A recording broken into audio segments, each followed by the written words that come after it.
Hi there, my name is Alan, got a video site, details below. Just a quick video. What it is today, I still get sort of questions, and Kelly gets questions as well. As you know, Kelly's my inspiration for getting back into doing this, the way that she enabled me to enable you again, because I was in sort of a doldrums and I sort of given up a little bit. But hey ho, I'm back again, and I'm great. Two things. I'm going to show you a quick technique. It's another way of getting colour onto paper, and the other one is I'm just talking about things that can help you get colour onto paper that won't cost the earth. And it's about this time of year when you get to see these bits that, with a little bit of thought, they will save you, and they will give you a direction to go to, and they'll help you. Because I say the hardest thing to deal with is a sheet of white paper. That is the hardest thing when it comes to being creative, is being faced with this white paper.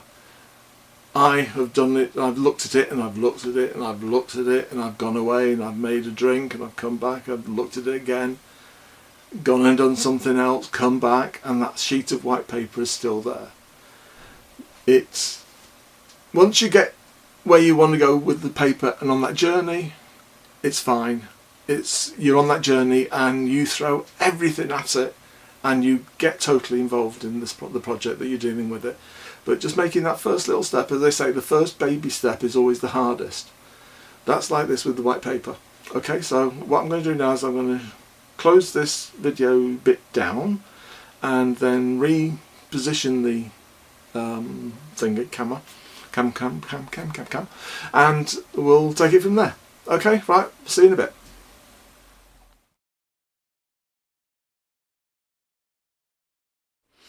Right, back again, see?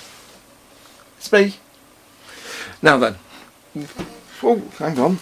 Could do with a bit of light, couldn't we? So, there we go. Right, that helps a bit. Now then. What's happened today is that we were walking around our local garden centre, and they had a sale on that was so ridiculous, it was unbelievable. They were selling these at 50p. Now 50p is what? If you say 154 to the pound, so these were approximately what? 154, 75 cents? Give or take. Look at them. Put one of these onto a canvas, a project book, just cut the figure out. That's what I'm going to do. Can you see? It's perfect. You've got a starting point of where you want to go. This becomes your main focal image. I mean, these images are just absolutely unbelievable, and they would help and enhance anything that you want to do. I think I actually have that stamp. So, and then there's Monet, is it Monet? If you look at these, if you just want to put down a little picture in the middle of a small piece of work. Because what I will do is that, rather than talk about, I will actually do one later on. We'll go step by step and do one, but they're perfect. For those people that can't draw figures, you have a figure here that's ready made for you. Just a little bit of cutting out. It doesn't just have to be figures. There's this one here. It's the Beatles. Okay, you've got a starting point. Cut it out, colour it in, use your colours, change it, paint the faces in. Paint the face. You might want to paint that green, red, blue, yellow. Then you might want to paint this to become orange, and then stick that on, then start building up, and then you get your layers become layers, then you put your text on. So you're building up all the time. An old airplane, again, paint some of the background in. You might want to cut that out and bring it up. You might want to stand that up, you don't know, it's your choice. Just play around with it, throw colour at it, even if you just drip. But it's all there. It's a starting point for you to build up on. Then we come on to Thomas Kincaid. You've got some of his work here. These have got little bits of.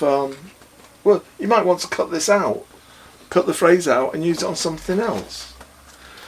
You might just want to cut these little bits like that border of them plants out there.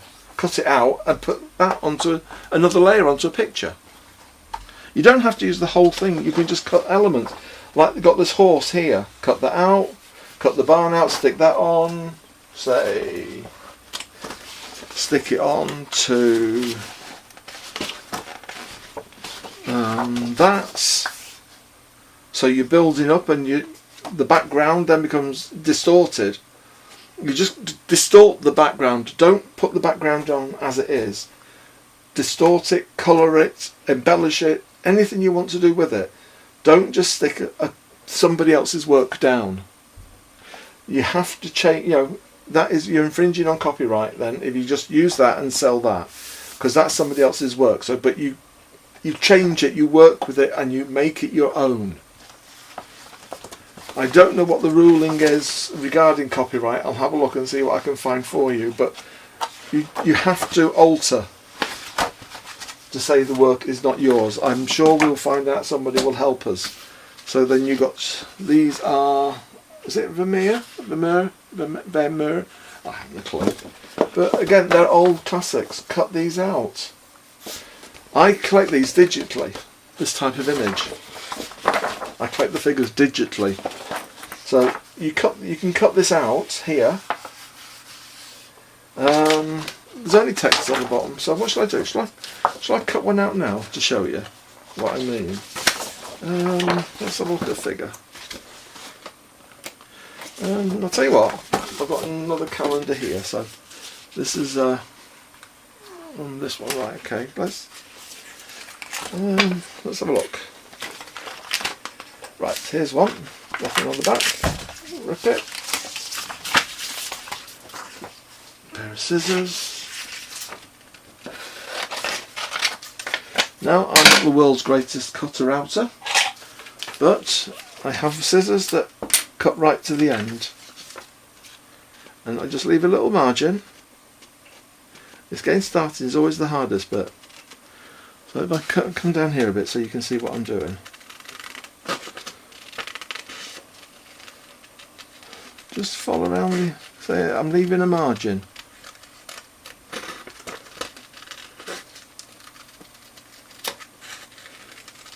I'm not too worried if I go too close.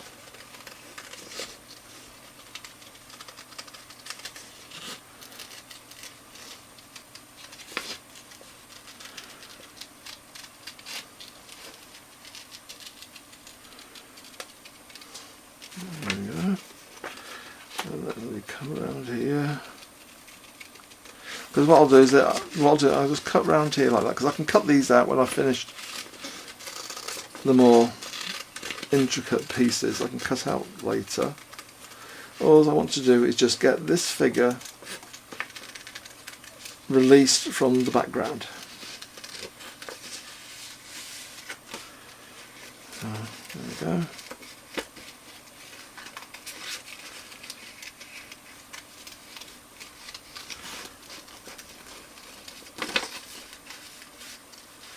There's a little wispy bit there, I'm not bothered about that. As I say, these finer bits, what I'll do is that I'll chop these out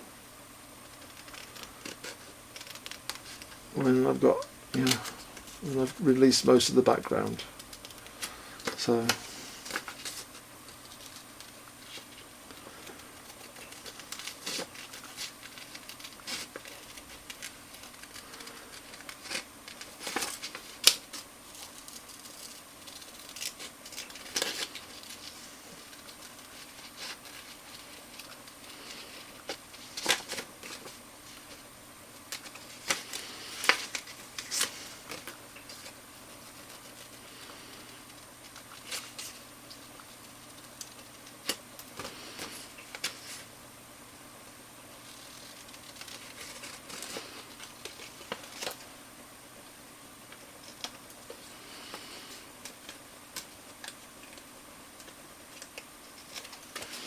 Right, then we've got these flower bits here, just trim around that.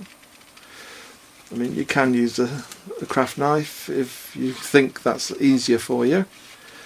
Just pick whatever tool you can to do the job.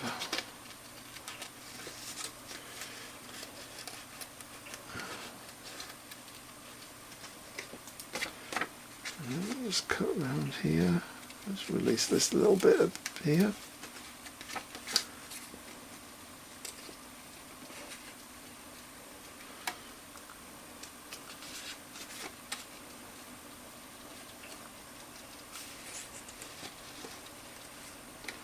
There we go. Right, well, let's put it down here. Let's just cut this here.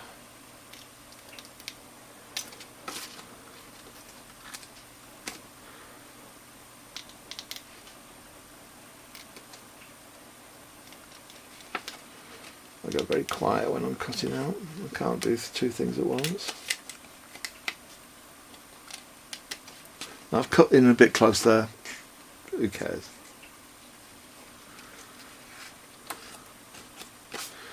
There we go. We've cut that out. Now, so I'll just get these bits here picked up. Oh, go straight through the camera. There we go. Now then, for instance, let's pick this one. We've got this image here.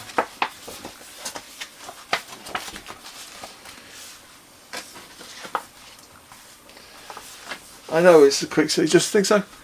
You start to build up. So you maybe put that there. Take some pens out. Mark the pen. You know, start build everything up. Start using your paints. So you build everything up. So just wanted to show you this quick one before I go on to the other one. Is that these are valuable. They would cost a lot of money if they were brought out under the label of crafting. They would cost a lot of money, but you've got a great resource here. You don't have to use them straight away, because I know these. I will pick something special with this, and this top one is fab. You know, it's got all the glitter set and everything on. It's brilliant. That I can see that cut out like that, and then mounted up and then built up from it. So, but even the little icon in the middle, but these are brilliant. Some would say they're too good to waste, but they're also too good to hide away. So that's that little bit I thought I'd show you. I'm going to shut the thing down now, because I'll then get the other stuff out to show you what I was going to talk to you about. Okay, right, I'll speak to you soon.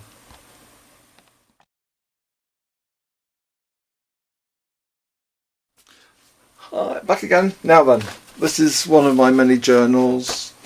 That's exactly what I was talking about. Cut them out, build it up. That's another one that was done from a stencil, and so I've now got a new piece of paper to start. So I thought I'd just have a play round and we'll see what happens. Now then, you have another, what I call, valuable tool when it comes to colour and putting down imagery, and that is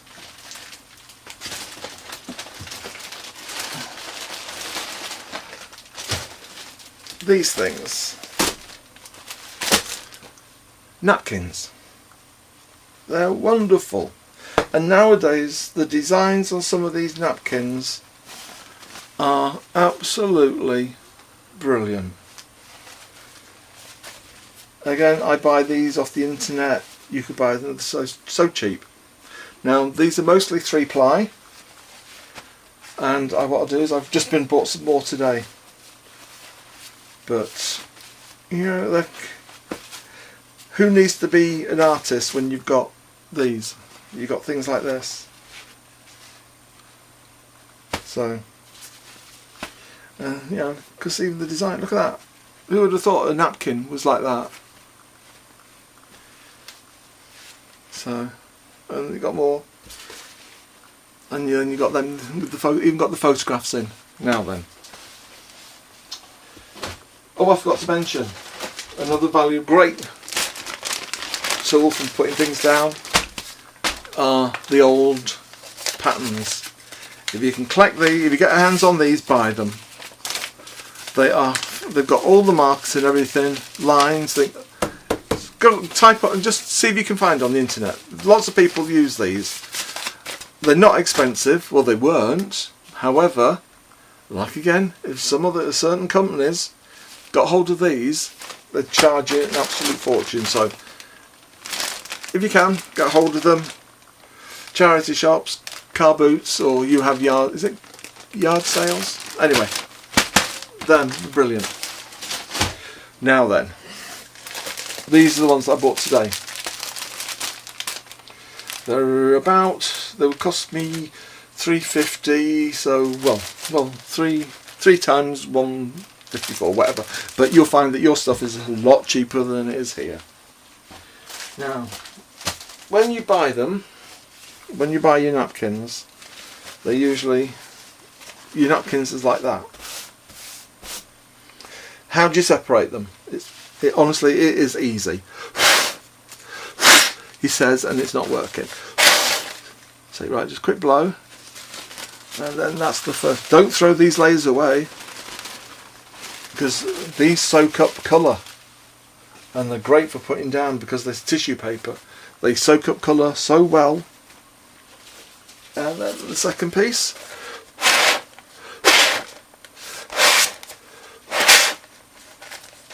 Which is always the hardest piece. Have I got it? Just me, I can spend, normally it just flies out like that, but because I'm doing something with it, it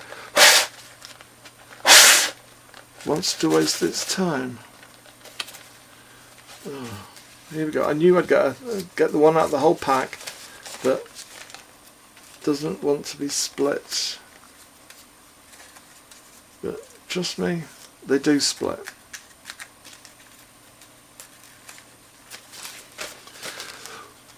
Well, I'll tell you what, we'll try something. Right, I want to cut these in half, so I'm going to cut like that.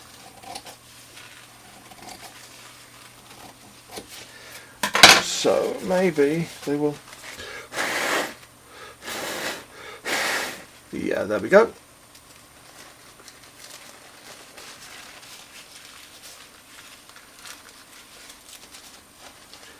Let's just gently ease these together. Can you see? There we go.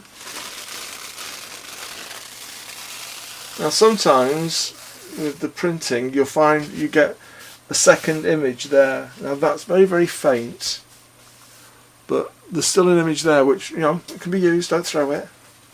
Now then, look at that.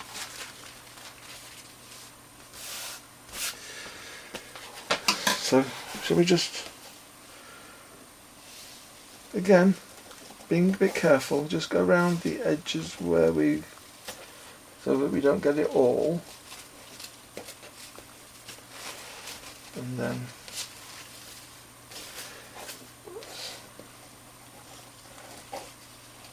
you don't have to do that. I mean, you can put it down as it was.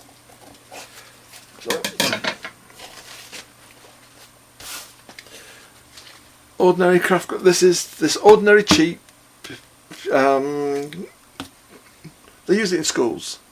It's just a cheap, and it's just thinned down with water, 50-50. And when I'm working with, I can get the lid off.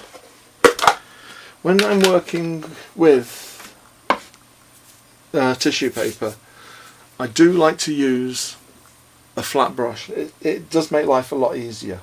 So let's just put a bit of paint, a little bit of paint, a bit of glue here, just to get it started, and then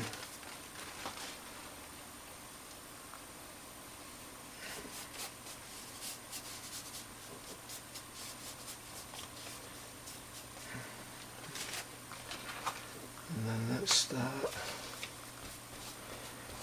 putting the rest of the glue down there, and then gently fold it down, fold it, and gently rub it down, and then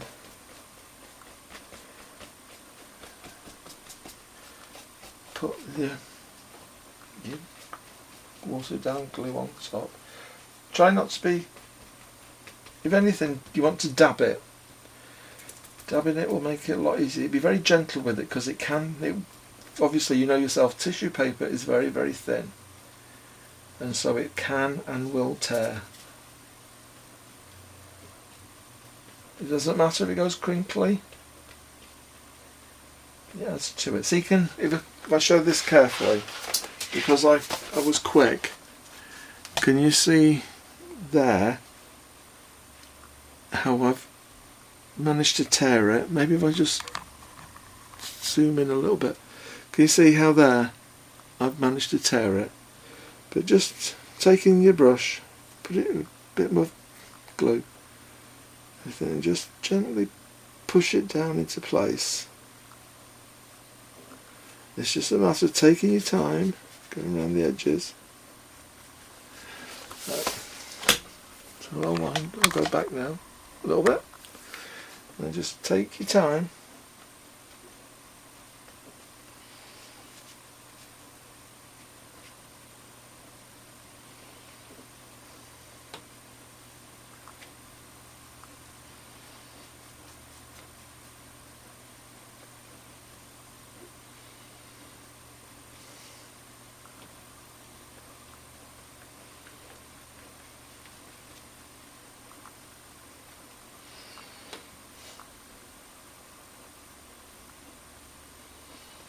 There you go.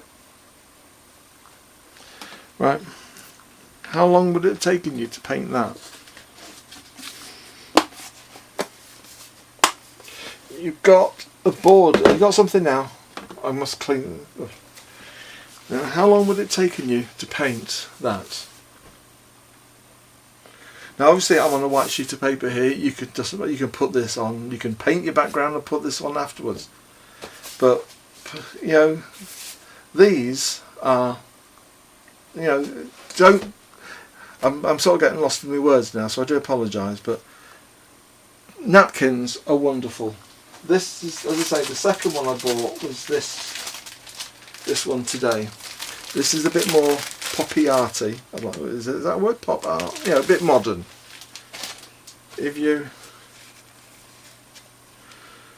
cut this down. Now, if there's several of you, because these aren't cheap, want to club together and share them, you get 50 in a pack. I mean, you get that. So if 3, 4, 5, 6, 7, 10 of you, there's 20. Sorry, there's 20 napkins in here. So I would say if 4 of you clubs it together and shared it, look, if you put that down there, how would that look? So anyway, there you go. That's just quick. I just want to sort of touch base with you all again, and just show you something else that you may or may not have known. I hope you like it, and I hope you try it. Don't be put off if you. The first time I did this, I ripped them and ripped them. So get some cheap ones, split them, don't throw them away, and then just play with them and sort of get to feel with it. They are a very, very delicate medium, but once they're dry, you can throw anything at them. Okay, right, that's it. Be kind to everybody, and I'll see you very soon. Okay, right, take care. Bye.